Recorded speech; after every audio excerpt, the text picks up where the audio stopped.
This is When I Grow Up with Paul Glazby.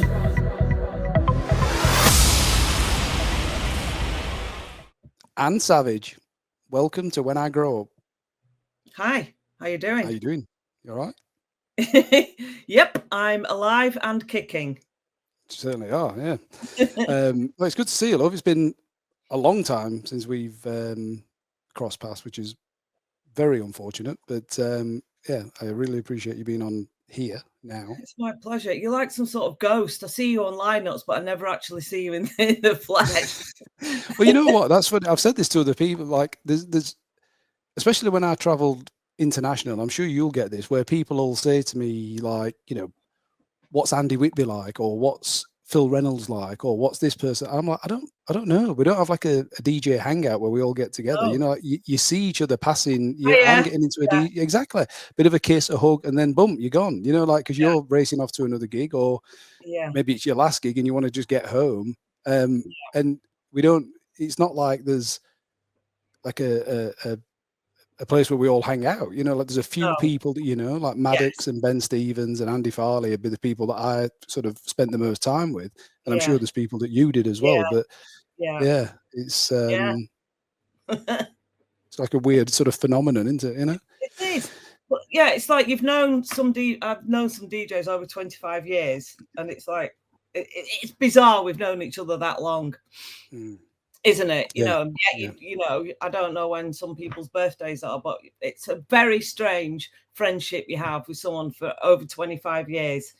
It's like you're in a special club, been through the same stuff, you know. It's like, yeah. So how did you, because I saw a photograph of you. In fact, I think I posted, I'll have to look back, because obviously you were supposed to come on a few weeks ago and then things didn't work out. But I'd posted, someone sent me a picture of me and you. And I must have been 20, like early 20s, and you must have been mid 20s. But yeah, we just look so young in that picture. But I saw a picture, I think maybe you posted it, or I don't know where it was, but you looked like you was 17 in this picture. You got your little abs rocking. You had like a little crop top thing, you know. In those days, that was.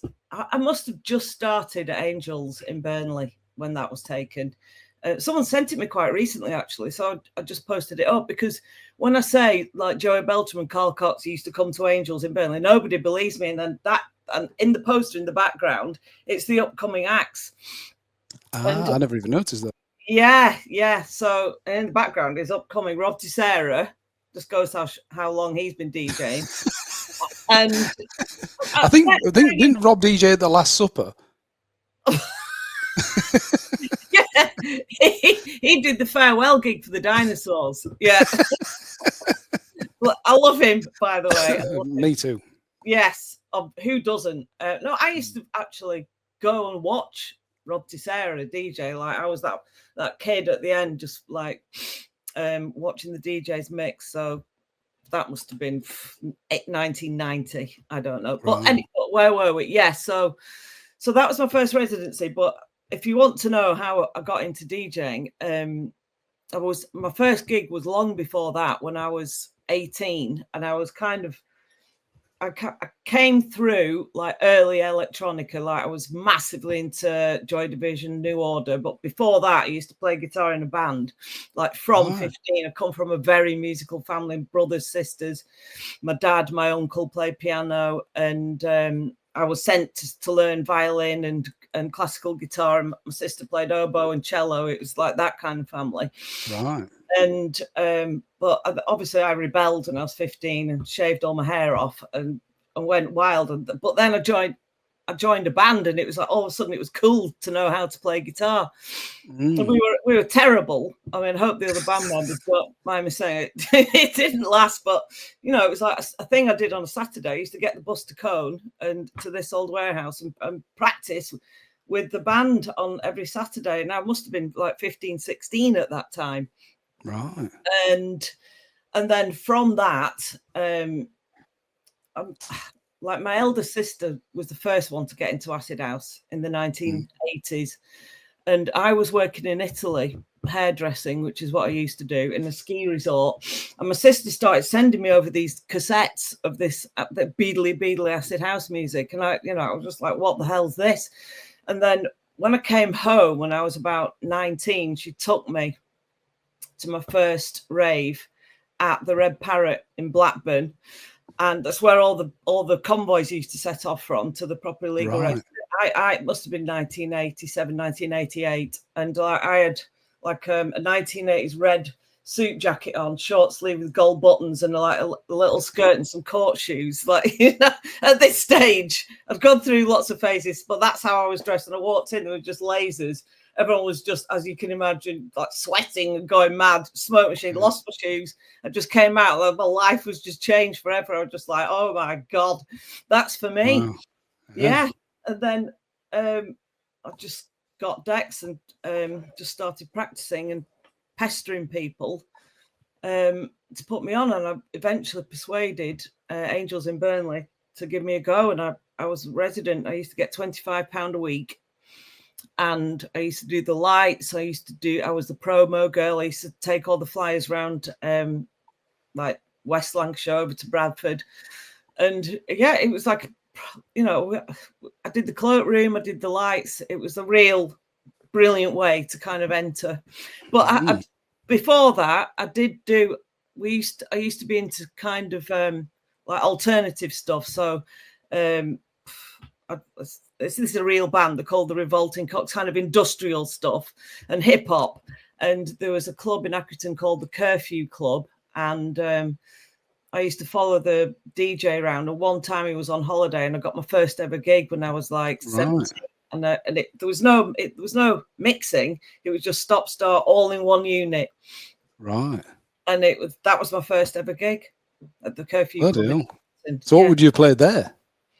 So like bit of Northern Soul, bit of hip hop, like Wipeout. It's a classic indie night, basically, is the way I can describe it. Soul, hip hop, some industrial, New Order. So that, and then I got into obviously house music and dance music, and it all kicked off in 1993. Bloody hell. So through the 90s, because obviously it's been great for me speaking to the likes of the Tidy Boys and E&M, all the Rob Tessera, these guys that kind of were there before there was a hard house scene, which obviously you would be part of that as well. So like through the 90s, because Tidy started in 95, I think. Yeah. And obviously, they weren't like an overnight success. It's not like they just started and then everyone was into hard house. It was like I first heard it in 97, but I wasn't into dance music until 97. My first sort of experience, I went to a club. In fact, you might have even been to it at Rise in Sheffield. Do you remember that Friday night? Yeah, played there loads of times. Yeah. Yeah. So, because they used to have those flyers, didn't they, with like the cartoon sort of. Yes, they did. Like it kind of looked like you. It looked like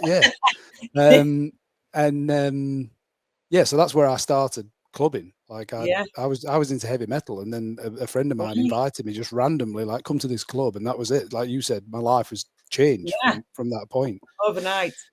Yeah. So what would you have been playing sort of 93 to 97? Yeah, completely different. So it was like very techno-y. It was progressive even. I mean, because I started in 93 at Angels, and then in 94 I got a residency at Arc in Leeds, which was a rave put on mainly in universities, and that was, I mean, they had like Frank the Wolf, Carl Cox, like Graham Park. So I was influenced by, I mean, hard house wasn't really a thing. I mean, because I used to work in Eastern Bloc Records. I started there in 1995 until it closed.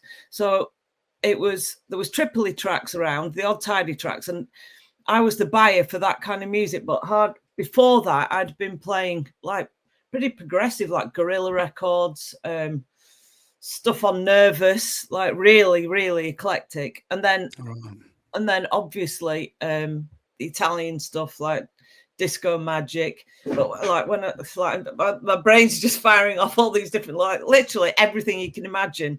But it wasn't hard house at that point until I remember when I got the offer to do the Tidy Girls EP, and I wasn't actually playing that much hard house. And my flatmate at the time was like, "No, don't do it. They're not offering you enough money." Can you imagine if I'd said no? It was one of those sliding doors moments, because I've been already DJing like over 10 years at that point, not hard house, but started playing a bit. I'd always played quite energetic music, but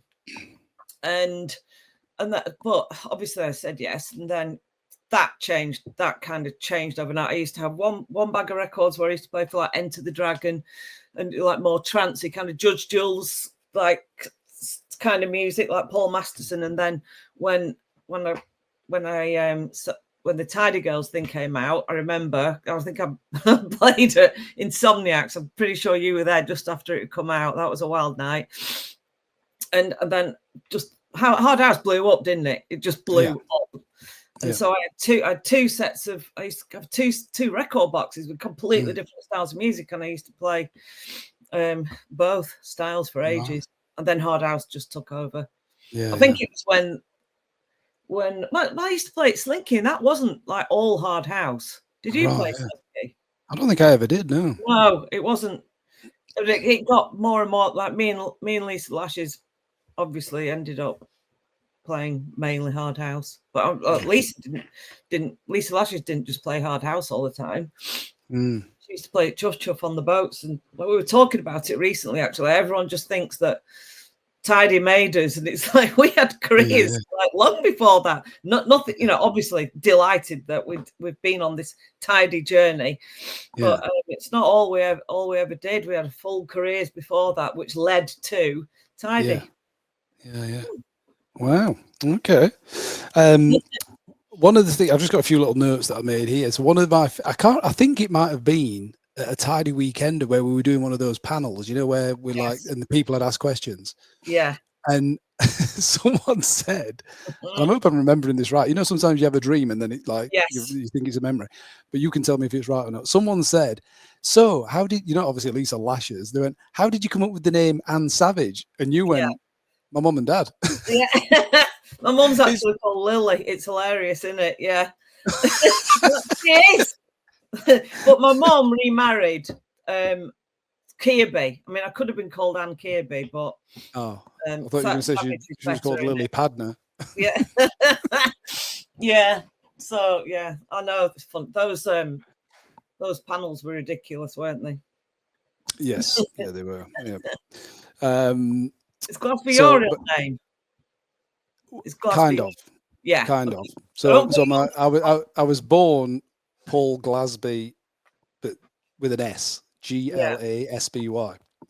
But then when I started, well, even before Insomniacs, but was when my name was going on flyers, because people always used to say Glazby. So I thought, right, let's use a Z and hopefully people will say it properly. So I did the Z, and obviously a Z's a bit quirkier than an S. So I did that. And then I just got so used to it. I was in the bank one day and I was writing and I filled this form in, and this woman went, you spelled your name wrong. I went, oh shit, sorry. And I explained why. And I'd always thought, right, because I always thought I'd have one kid and it'd be a boy.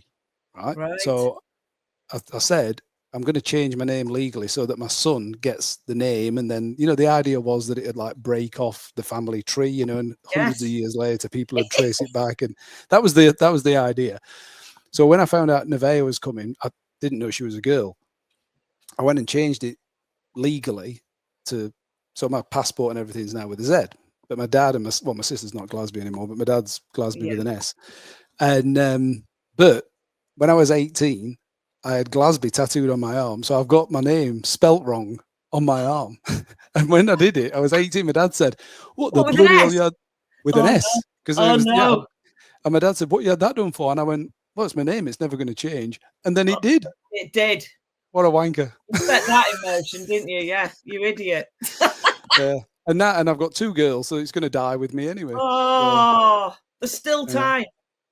Well, there isn't actually. I've stopped all that. Yeah. There's no more Glazbys. But yeah, that Anne Savage moment, I always remember. It was hilarious. One thing I wanted to ask you, obviously Lisa's been on, there's been a few females on, but I thought you probably were the best person to ask. I've always wondered what it's like as a female DJ. Now, I know for a fact that I've had opportunities because I'm a DJ. Not because of this. You mean with the opposite sex? Yeah, right, okay. Not because of this. Right, because wrong I'm a with DJ. that. There's nothing wrong with that face. Thanks, Lord. But is it like, I always imagine, well, I don't imagine, but as a woman, because the power dynamic, you know, like you're like Anne Savage, and do you find that guys are a bit backwards in coming forward because of the position that you're in? No. Oh, right, okay. No. Well, I've been in, like, me and Daryl have been together 14 years now, so I'm gonna have to really think back. But you don't put your foot in it, for God's sake. Hell, no, I won't.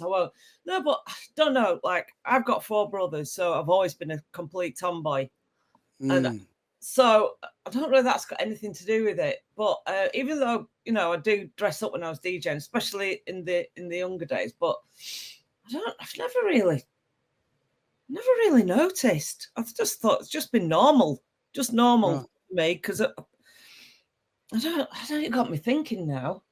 I was never short of admirers, put it that way. Oh, I'm sure, but it was just like the. I just always once you're in the relationship, did they feel threatened? Probably, yeah, probably. I can think of a few that took issue with. In fact, yeah, few scenarios where that it didn't work out so well because of that reason, without mentioning names. Yeah. Funny that. You've got to meet the right person, haven't you? Who's comfortable in themselves. Right. I mean, no one really knew what they were doing in the 20s, surely. No. It's all experimentation, isn't it?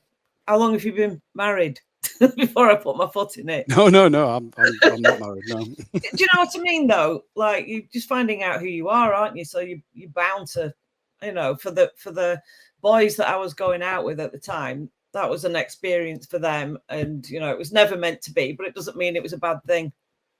Does that make sense? Well, I'm 47. I'm still experimenting. Yeah, all right, okay. Good for you.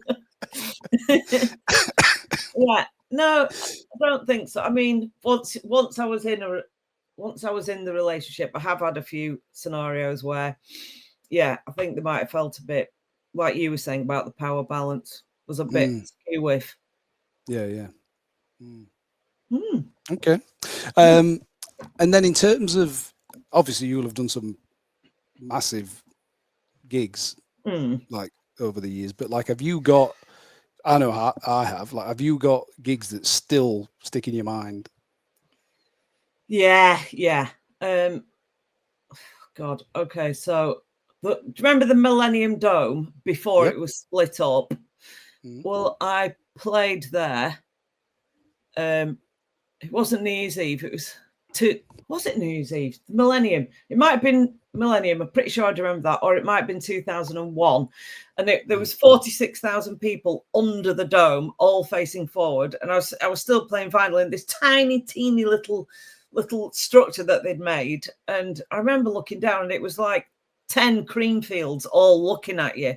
Yeah, it was just it was insane. And that stands out. But then other, like playing at Dance Valley in Holland, that you played. Oh my God, that's insane. 100,000 people, but obviously not all in your arena. So as far as size goes, I think under one roof, 46,000 is the biggest I've ever played at. But then I'm not sure if Lisa Lashes mentioned when we played in South Africa in Joburg on this Camel Experience tour. And the putters, it was absolutely huge, massive arena, and we were on a revolving stage in the middle. So, but the monitors were at one side, so, and it took ages for the stage to do a full rotation. So you could only mix it. There was a delay, and it was absolute hell. So that was memorable for a different reason. But fantastic to go to these different countries. But as far as one, what was yours? Well, Well, actually, talking about South Africa, the first time I ever played South Africa is just one that. So the Tidy were doing. You may have done it. Studio 47 for J Inquest. Yeah. Yeah. So I went out there. They'd done three. They'd done two already. I think it was like Jez and Charlie had been out there for the first one, Lee Haslam for the second one, and then I did the third one. And there was like each time it had got bigger. And when I played, I think it was 1,400 people in a 700 capacity club, and they got this balcony. So the DJ box was here, and then the crowd was sort of there, and then you got like it when you play like the Emporium or God, what was it? No, where Sunday Central used to be in Leeds. Europa, yeah. Like where you've got levels. It kind of feels like there's people all around. It was like that. Yeah. So you've got the main crowd in front, and then people like on my level, but then a balcony, and there were kids like hanging off the balcony and then like dropping down. It was nuts. Like, but that I did a 3-hour set. Oh my! And I remember I started because obviously I've always played a bit more full on than some people. So I was doing this 3-hour set, and this kid came up to me. I was like, I'd done my first mix. I'm playing my second track, and he went, "You're playing for 3 hours." I'm like, "Yeah." He went, "Well, you can't keep this going for 3 hours." I'm like, "Oh, yes, sure I can." I love it. I love it. Yeah, that was just incredible. And those guys, it's real nice because during the lockdown, they wanted to do like Zoom interviews with various people, and I did one with them. And then last year I went back and played for them again, like after all this time. Yeah, so that was good. I'll tell you what, you've just made me remember this with the Tidy Boys. We played in Finland at this gig. It was me, Andy, and Ammo, and Ammo doesn't like flying, so he's terrified. So he tends like beer Baroccas. Ain't getting on no plane. Like you said, does he have a couple of Baroccas? No, he ain't Baroccas. So Ammo had a couple of drinks on the plane, so we were all a little bit tipsy by the time we got to the venue. Bearing in mind, it was snowing, there was ice on the roads, it was terrifying. We got in the club, we played. I hadn't noticed we were playing on records that they pitched the decks up, so they were playing doubles. Do you remember you could like do plus that? 16? Yeah. Plus 16. And I was playing like full on, like, I don't know, like Billy Bunt, really, really quite hard. And all the Mohawk stuff at that speed. And Ammo was just there going, oh my God, this is the best that you've ever played. Like, it was full on. and by the end of it, I think Ammo was on his hands and knees, and I was riding him around the dance floor like a pony. Like, it was wild. But the next day, they were taking us back to the airport, and the guy who was driving had like a nervous twitch. So he was driving, but he was also going like that. He couldn't help it. And we were going to the airport, and we were late. And bearing in mind, it was like sheet ice, and this guy was like, I just remember looking at each other, and he pulled out in front of this lorry, and he was twitching, and like, we're nearly dead. This isn't that funny, is it? We thought we were going to die. Imagine a guy with a massive twitch, couldn't even look straight. We're overtaking this lorry on the way to the airport, and we thought we were going to die. Like, yeah, okay. Probably Ammo could have told that story a bit better, but yeah, that was a memorable occasion. Yeah. Well, the Tidy Boys came on a few weeks ago, and what amazes me is they look exactly like they did when I joined Tidy in 2001 or 2000 or 2001, whatever it was. So they've looked exactly the same for 25 years. I mean, they obviously looked older then, and now they've kind of, like they've passed the age that they look, and now they're older and they look younger. But it's so true. They must be on the royal jelly. No, you're right, though. You're right. Yeah, they've sorted themselves out, haven't they? Yeah. Well, it's good to see. I mean, they're such good guys, and I mean, like you said, you got your own career, and then the Tidy Girls thing kind of obviously boosted you to another level. But I'd not had much of a career when I went to Tidy, but just the things that those guys have done, not just for me or for you, but for a lot of people. It's yeah, it's nice. They've kept the scene Real going, nice. that's for sure. Done special things. I mean, there's not the production levels alone are just insane, aren't they? Yeah. Oh yeah. Compared to other hard house brands, which are also brilliant, but yeah, very special, very special. Yeah, I said to them, is that like, because what we did with Vicious Circle, I didn't realize it at the time, but looking back, I would see what they were doing, creating that brand, creating that sort of, that fan club kind of thing. And that's what because, we used to do events and merchandise, whereas Nucleus didn't, and Tripoli didn't, and they never had the kind of following, even though they put out amazing records, but they were just a record label, Yeah, you're right, so it was being around those guys that kind of influenced me. I think, obviously Ben used to put Riot on, and that was very much a Nucleus thing, wasn't it? London, I guess. Yeah, they were good dudes, weren't they? Riot on a Sunday. Yeah. I used to love playing there. But I do remember Ben had sent me Revolution before it was out. And obviously it was Ben's night. And do you remember Jonathan? I can't remember. He's going to kill me if I can't remember his name. When I lived in London, me, Judith. Llewellyn? Yes, thank you. Sorry, Jonathan. Yeah. I got you, Jonathan. No worries. We was in Riot, and I was playing before Ben, and Jonathan was going, just play it. He won't mind. Just play Revolution. Ben had never played it. Never. He went, just play it. Just play it. So I crumbled and I played it, and I just saw Ben walking around the corner to the DJ box, and that is the worst thing as a DJ I've ever done in my life. I crumbled, and I buckled under the pressure, and I played it at his club before he'd ever played it. And we're talking about Revolution. Like, it's been better, extremely good friends.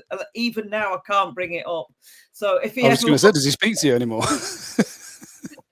I think he just saw the funny side. He didn't give a shit because that's Ben, isn't it? It's cool as a cucumber. Oh, yeah, he's funny. Hands down.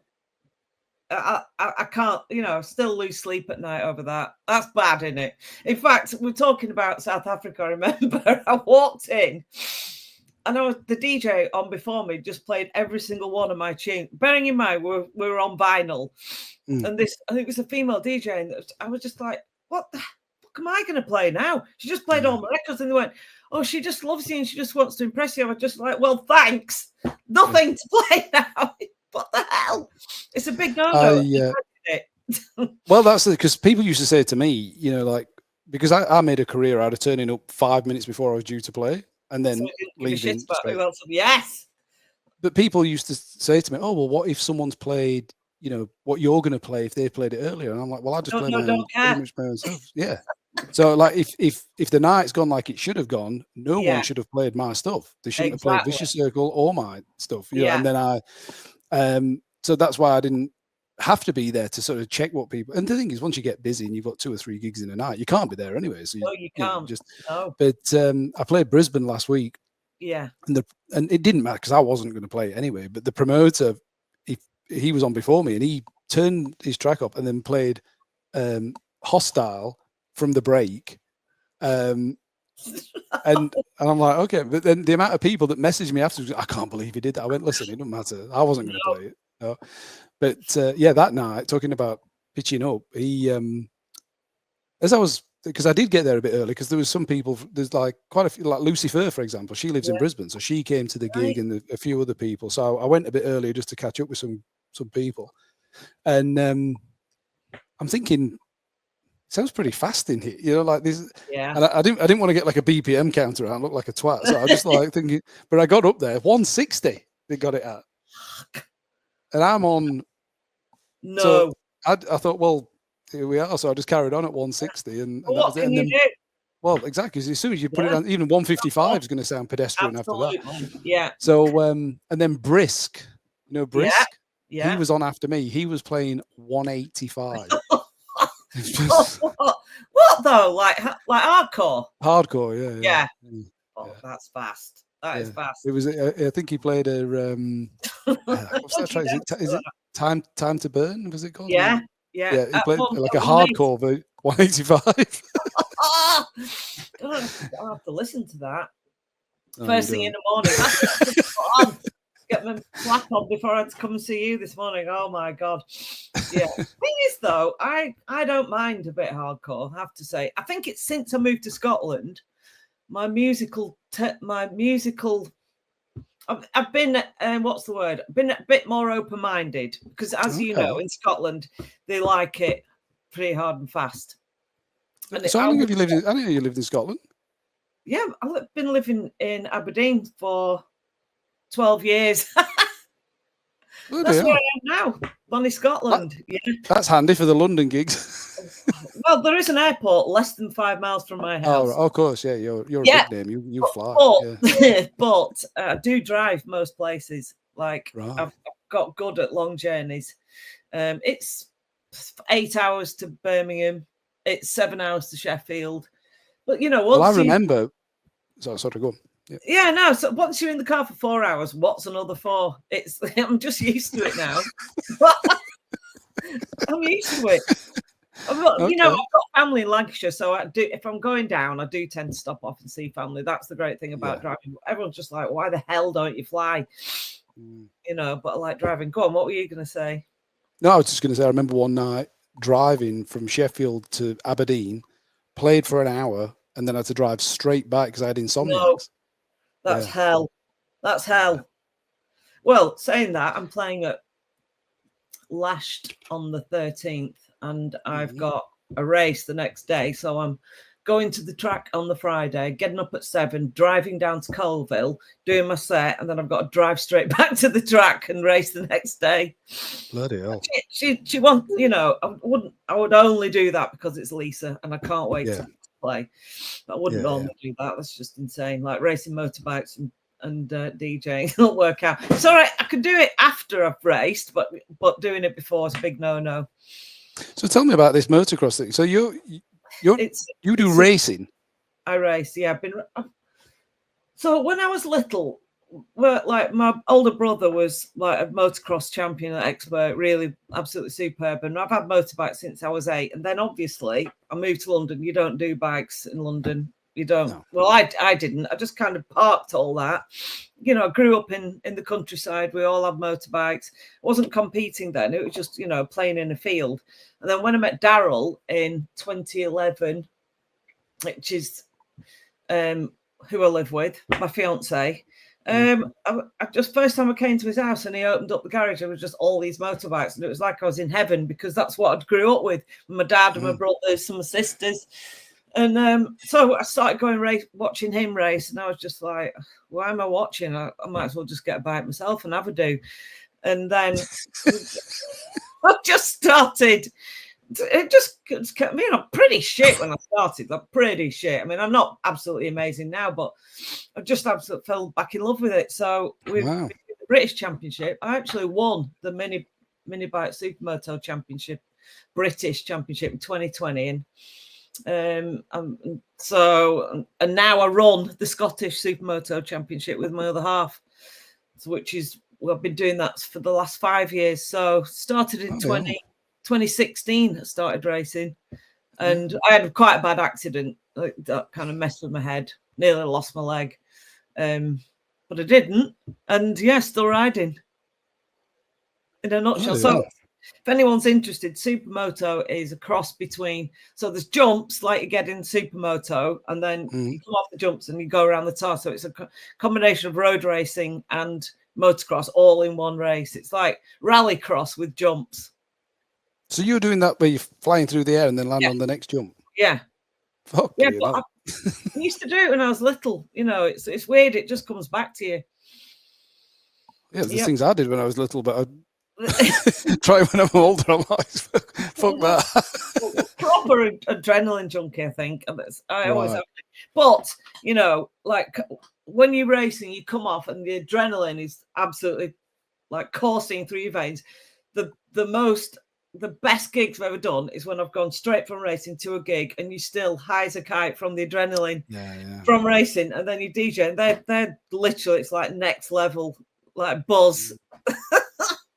It's amazing. Bloody hell. Okay.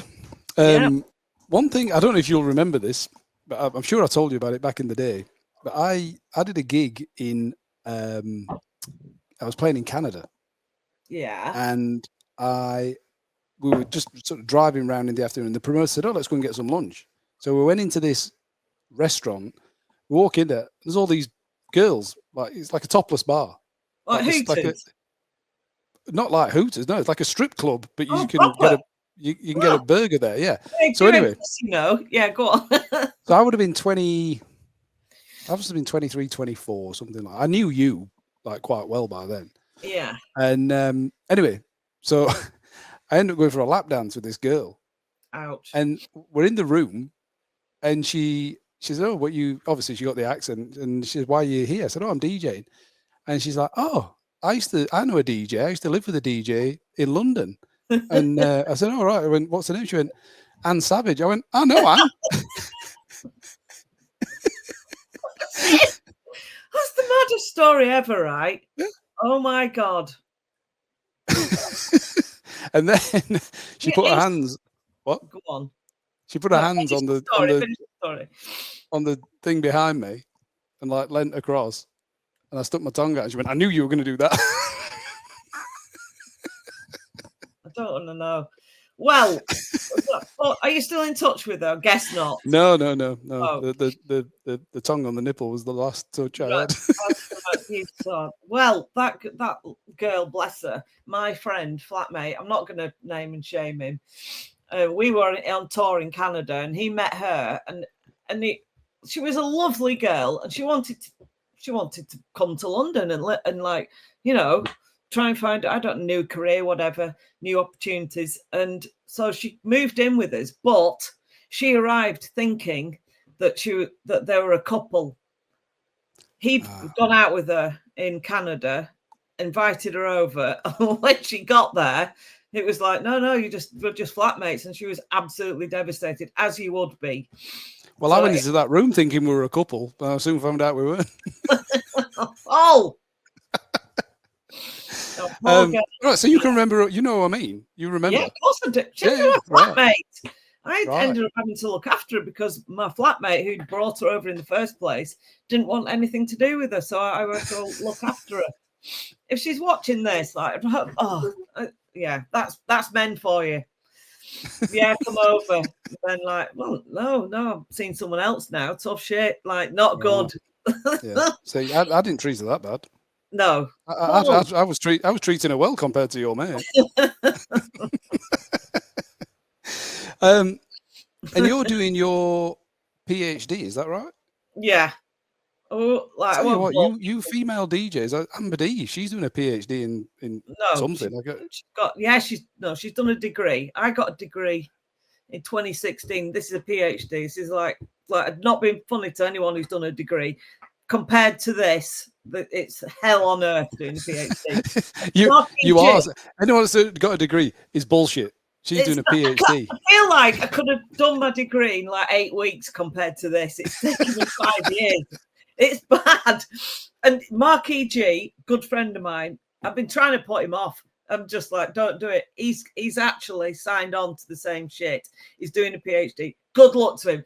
But like, I'm just like, I can't just say how awful it is all the time. I've got to try and encourage him. So I gave him a book. I just keep looking at him, shaking my head, going, "You don't know what you're in for. Like, it's hell. It's hell." Mm. But he might not find it hell. He might sail through it. I have struggled mainly because COVID. Like, my research is noise safety, like how tinnitus, DJs especially. Have you got it? You haven't got any hearing loss? No. Well, you're one of the lucky ones. Well, I might have some hearing loss, but I just ask people to speak louder. Yeah. Well, but when I worked in the record shop, we had like 10K speakers on 9 till 6 every day, full blast all day. I think that's what did my hearing, and obviously the DJing. But yeah, so what was I saying? Yeah, so I'm studying that, and I started it in 2020. I started collecting my data, and then COVID hit, so I couldn't go to all the clubs. I couldn't collect any data, and it's just been a struggle since then, but I'm so close to finishing now and I can't wait. But I do work with Tinnitus UK, trying to raise awareness for, and it's working. It's working. A lot more DJs now I see wear earplugs. I work with ACS Custom. We know with the custom molds. Have you got custom molds? No. To be honest, by the time all that stuff was coming in, I knew I was getting out of it. So I was like, oh, yeah, you know, yeah. But it's really important. I mean, do you remember you used to see people climbing out of speakers and stuff in nightclubs? Yeah. Yeah. It's so I think people are wising up a little bit more now. I'm speaking at the conference, so I do quite a lot with Tinnitus UK and at the music conference and stuff. So that's my other passion. So I've got bikes, DJing, and raising awareness for tinnitus, and that's quite enough to be getting on with. To be honest, sounds like it. Yeah. Yeah, it's madness. But I'm still loving DJ, especially since I've been making tracks with Tom Berry. That kind of changed my life. So absolutely loving DJing at the minute. Yeah, cool. Awesome. Well, a few people put some questions in, which we've kind of covered some of it already. So, but I just want to give people a little bit of a shout out. So Jamie Thorpe was asking about your motocross. Well, obviously we've covered that. Creepshow 303, Scott Marino, I think his name is. Right. He just wanted you to know that your mix with Lisa Lashes on Tidy still gets hammered all the time. That's nice. Isn't it? That's lovely. Oh, thank you. You do stuff 25 years ago and people still appreciate it. Wow. Which one? Do we know? No, there've been a few. Let's not put him on the spot. Yeah. Maybe all of them. Yeah, all. And Leon Haxton says, do you prefer being behind the decks or on your bike? I like to do both on the same day. How's that? I was just going to say. It's perfect. Bike, straight to the club. Yep. Club. No, race. As long as you've done well. Even if you've not done well, you can't wait to get to the gig because you know. As long as you've not crashed. That's the thing. Even if you come last, if you've not crashed, it's a good day. Exactly. I reckon. Well, I have missed when I did my leg. I think that's the only time I've missed a gig. Like I have been to gigs where I've had like a lump this size on my back. I've crashed and I've just driven. I remember I drove to Compression in Edinburgh after racing at Rowra, and I had to stop. I was stop, get out, and have a little cry, and then drive a bit further. And I still made it to the gig. I was in absolute agony. And then last time when I played at Hard House Heroes, I had to be helped up the stairs by two bouncers. It's like, have you ever seen that film Crash with whatever her name, Patricia Arquette, I think she's called, and it's just that's what it's like. Just crash, get on with it. Right. I think there must be something wrong up here, but yeah. Yeah, well, my he's not my nephew, he's my cousin's son. He used to do, I mean, this is, God, I'm trying to think, it would have been around 15 years ago. And he was like really good at it, but then they were at a race, and you know, like the marshals, they didn't have enough marshals. No. So he went up a thing, there'd been a big crash at the other side, but he didn't know, so he went over and then went down on and like they thought he'd never walk. He's fine, but they for a bit. He thought he wasn't going to walk again. Well, I think I don't want to jinx anything, but like motocross, you do tend to go a lot higher. I think it's more dangerous than supermoto. Although the elite riders will have something to say about that because they do go like sailing through the air. But yeah, I have got a very close friend who was paralysed doing motocross. But you know, it's very rare, very rare. Yeah. Keep it upbeat. Change the subject. Yeah. So what have you got gig wise? Like what's happening? Obviously you said you got Lashed. Yeah, I'm really looking forward to that. I've got Lashed. So it's really good. She's got all the girls.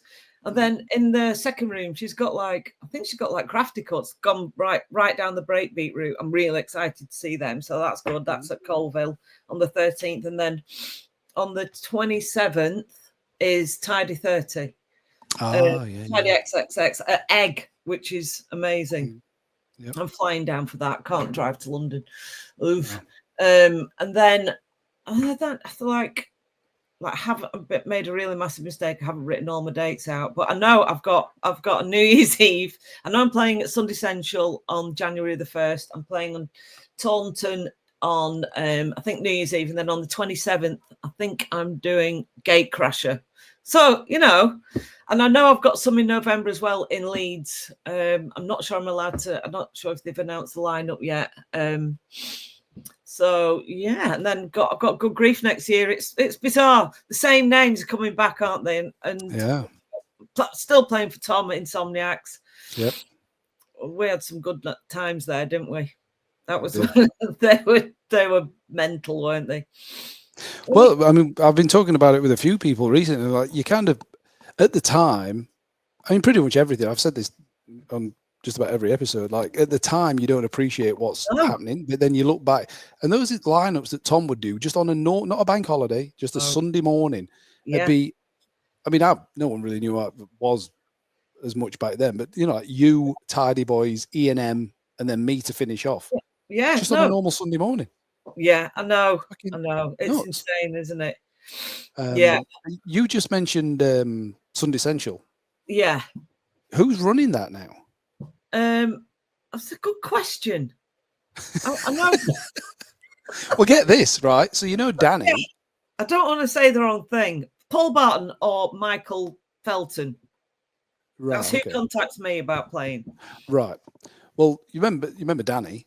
Yes. Well, apparently, yeah. So I'll get to that. But Danny, I'm sure someone told me he was living in Australia and working as a personal trainer. I don't know if that's true or not.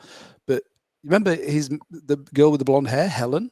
Yeah, yeah. Yeah. So she lives not far from here. Shut up.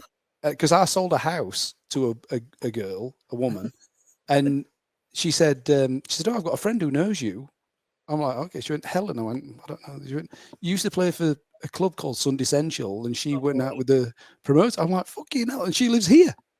So I've not met her, I've not seen her, but how nuts is that? I can't believe you met the stripper that moved in with me and Craig. And I can't believe it's just such a small world. Mind you, we've been on the planet a lot longer, Paul. I think that's what it is. Well, maybe, yeah. Is, you know, the inevitable when you're as old as us. I guess. But yeah, talking about Madders. Yes. Someone messaged me the other day and said, you should get Madders on. I'm like, Jesus Christ, that might be a high risk maneuver. They went, no, he's sorted himself out. He's like, he's sober now. So I reached out the company, like the whatever it's called, you know, like the center that helped him. I contacted them. They sent him my email. Sent me it's just the same. Nah, then Glazby, can't believe it. You know, why wouldn't it be? Yeah, brilliant. So hopefully he'll be coming on soon. But the thing is, you know, like if you were to look through the lens of today at the past, you know, we did some terrible things. Well, you know, we're outrageous. But it was like the late 90s, the early 2000s. You can't. I mean, I know. Madders might be a different case, but some of the stuff we did back in the day was just normal. You can't judge it by today's standards, what we did. No. You know, some of the stuff. I remember driving back from Sunday Central on the M1, and Judith, who was driving, like, there was some other clubbers. I saw the sticker in the back, and I went, why are your window down? And we were on the motorway, and I got Judith to pull right alongside, and I was like handing them bottles of champagne as we were driving down the M1. Yeah. Well, I can shit. Yeah, nice. I can beat that story. So I once went to Sunday Central, and do you remember Scott that used to be with me all the time? Like he ran. Yeah. So me and Scott went to Sunday Central. A whole load of us went down. For some reason, I missed the coach, so I stole my dad's car because my dad was on holiday. So I stole my dad's car and drove it to Birmingham. And then we get in the club, and it would have been amazing, but whatever we'd had didn't affect us very well. So I bumped into Scott in the club, and he went, "It's shit in here." And I went, "Yeah, you're right." So we left. We'd been there like 2 hours, if that. And it, like I said, it would have been incredible, but for whatever reason, we were just not vibing with it. So we left. We got in the car. Now, how long does it take to get from Birmingham to Sheffield. Hour and a half? Yeah. Took me 8 hours. Oh, no. Because we didn't have Navman then. So I'm driving out of Birmingham. And you know, as you drive out and you've got the north and then you've got London, but you go London and then pick up the M42. Right. I went the north. I ended up in North Wales at one point. Right. And get this, I pulled over a police car. Oh, to help you for directions. So we're driving behind this police Range Rover and I'm flashing it, right? And it pulled over and these cops ran out the car and ran towards us like, what's wrong? What's wrong? And I went, well, in my mind, I said, which way to Sheffield? Right. But in reality, I think I would have gone, which way to Sheffield? Oh, no. Oh, no. And this cop, he just went that way and pointed the opposite way on the motorway and just let us go. Let you go. And we got back to Sheffield 8 hours later. Oh, my God. Oh, dear. Oh, you poor son. That's hilarious. Yeah, okay. That trumps my story. Bloody hell. Oh, my God. Yeah. But it was just normal back then, you know. Yes, yes. So back to my point. Yes, it was. Yeah. I mean, this, yeah. Yeah. Well, Anne, it's been an absolute pleasure. Thank you. Good to see your face. And yeah. Looking forward to this. It's so good to see you. When are you coming over to the UK? I get there on the 27th of October. Right. Okay. Yeah. And what you look at me getting you to plug. What are you doing? I'm doing Insomniac's 26th birthday on the 1st. Yeah. Yeah. And then, so basically, Tom said, like, he was booking the flights. And because when I came over last year, I was there. I landed on the Monday, played Saturday, flew home on the Monday. Yeah. But I brought my girls with me so that they could see my dad and the cousins and stuff. So anyway, we're doing the same this time. But I said to Tom, look, I'm going to come for 2 weeks. Brilliant. Just to make it, you know, a bit more. And he went, oh, if you're coming for 2 weeks, let's do 2 gigs. Yeah. Yeah. So on the following Saturday, the 8th, we're doing Glazby time. Yes. So I'm doing I'm playing for 5 hours.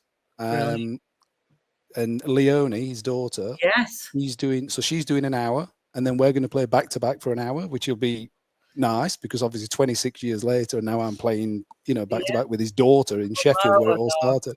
And then I'll do 4 hours on my own. Brilliant. Yeah. Well, enjoy.